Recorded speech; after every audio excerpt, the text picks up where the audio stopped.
The original complaint came about because some people had paid money to an agent who was alleged to have decamped back to Greece with their money, that they approached Demos, who refused to help them unless they paid more money. This was a critical time for the Commonwealth Police, who were derisively known as the Plastics or the Keystone Cops. They were on the verge of being reorganised to form what is now the Australian Federal Police, and many officers were concerned about their future.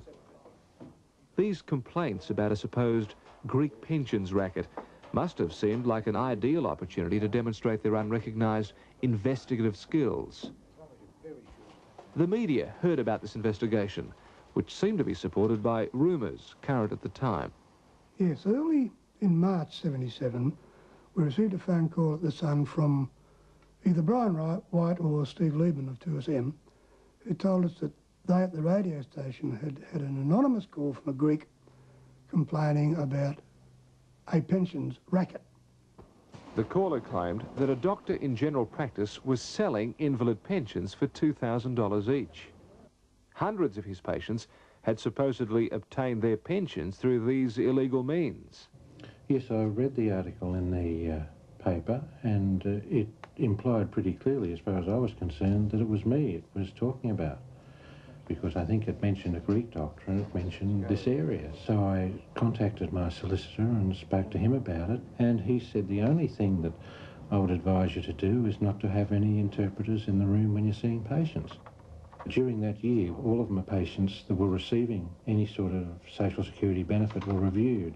They were called in, examined by government medical officers, and the evidence was that not one of them was found not to be entitled to the benefit that he or she was receiving. For Inspector Thomas, the newspaper article had blown the cover on his investigation. The story could have ended here. However, a new player was about to enter the picture. His name was Chrisnakis, and his collaboration with the police was to lead directly to the mass arrest and prosecution of his fellow countrymen. In fact, without Nakis, the whole Greek conspiracy fiasco probably never would have happened. This man was a convicted criminal, a self-confessed liar and malingerer with a history of psychiatric illness. Chrisnakis had been hospitalised with tuberculosis some years before, and although no longer extremely ill, he claimed to be worried that the disease would reoccur if he took on full-time work. I want to go to Greece to live. With help from Demos, Nakis had been granted an invalid pension which he arranged to take back to Greece using the pension's portability scheme. A few days before his planned departure, however, the department reconsidered his case and notified him that his pension was about to be cancelled. He was now forced to miss his flight and mount an appeal against the decision. In an attempt to obtain a medical report that would help his appeal, Nakis visited Dr. Takminzis, who referred him to Dr. Anthony Dinnan, a psychiatrist he had consulted several times before. Both these doctors would be arrested as a result of this man's allegations. Yeah. What's this? It just says you've been a patient of mine since December, and I'll supply them with a full report if they request it. Oh, no, this is no good. Well, it's all I'm giving you now. You'll have to make a proper appointment so that I can find out what this is all about. Please, help me. I'm desperate. I'm going overseas. I need that report. I'm not giving you a report. If you're staying here in Australia, you make an appointment with my secretary. I'll see what I can do. Dr. Dinnan eventually wrote a medical report on Chrisnakis, recommending that he return to the workforce. Nakis subsequently lost his pension appeal and was forced to find another source of income. He had read the newspaper report about the so-called pensions racket and the police investigations and decided to turn this to his advantage.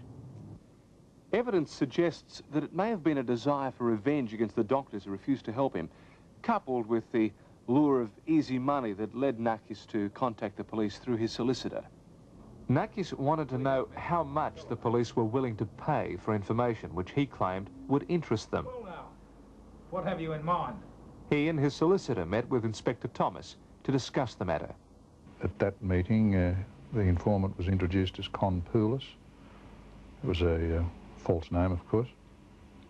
And he outlined to me in general terms the information that he'd be available to give. Nakis complained that he had paid Demos $800 for assistance in obtaining an invalid pension. He said that Demos was the ringleader of the pensions racket reported in the newspapers. He further claimed that all of the doctors that Demos took patients to see were a part of it, including Dr. Dinan and Dr. Takminzis, and that they had provided hundreds of Greek-born Australians with welfare benefits, which Nakis believed they were not entitled to. And for a suitably large reward, Nakis said he could provide evidence against all of them.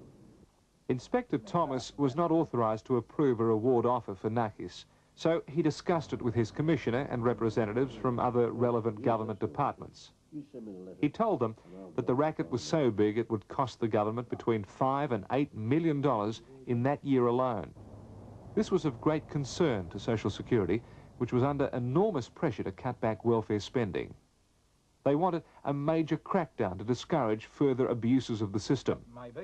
Inspector Thomas was then given the go-ahead to offer his informer a $30,000 reward for his information and assistance.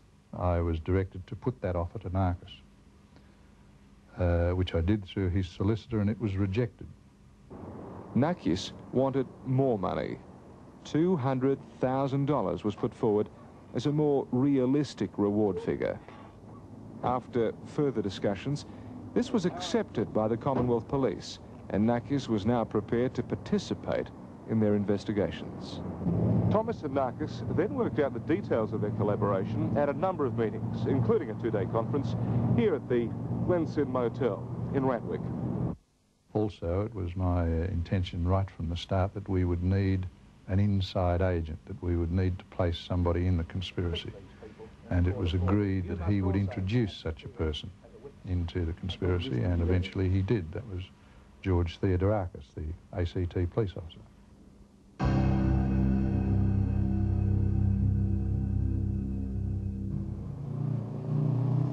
George Theodorakis was working in the traffic division as a police motorcyclist when he was called in to see Inspector Thomas. He told me that they were conducting some investigations into a possible conspiracy case in Sydney involving members of the Greek community, and they wanted to know if I'd help. And I thought, well, you know, at least if I do it, then it would be done fairly. I just really didn't like to think of it. Any investigation involving Greeks would end up as an ethnic bash.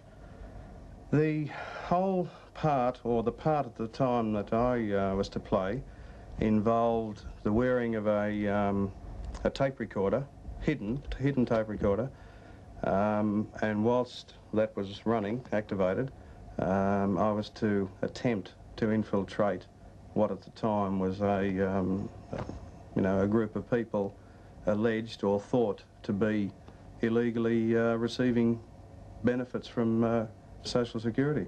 I used my Christian name, my own Christian name, to make it a bit simpler, and I used the surname Yanolakis, principally because it's a Cretan name, and coincidentally it happened to be the name of a chap I'd booked a few months beforehand, so it came to mind.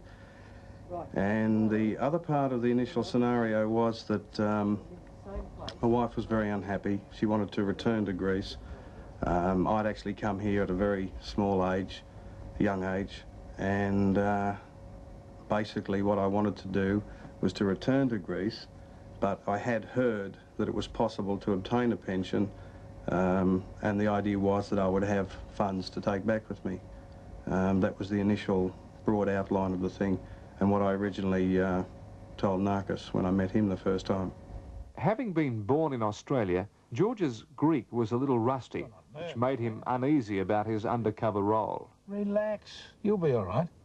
Yes, I was told that by Thomas that Narcus was in the habit of going to a particular coffee lounge in Kingsford, and if I was there at about 8:30 in the evening, then I'd probably see him sitting in a corner reading a newspaper.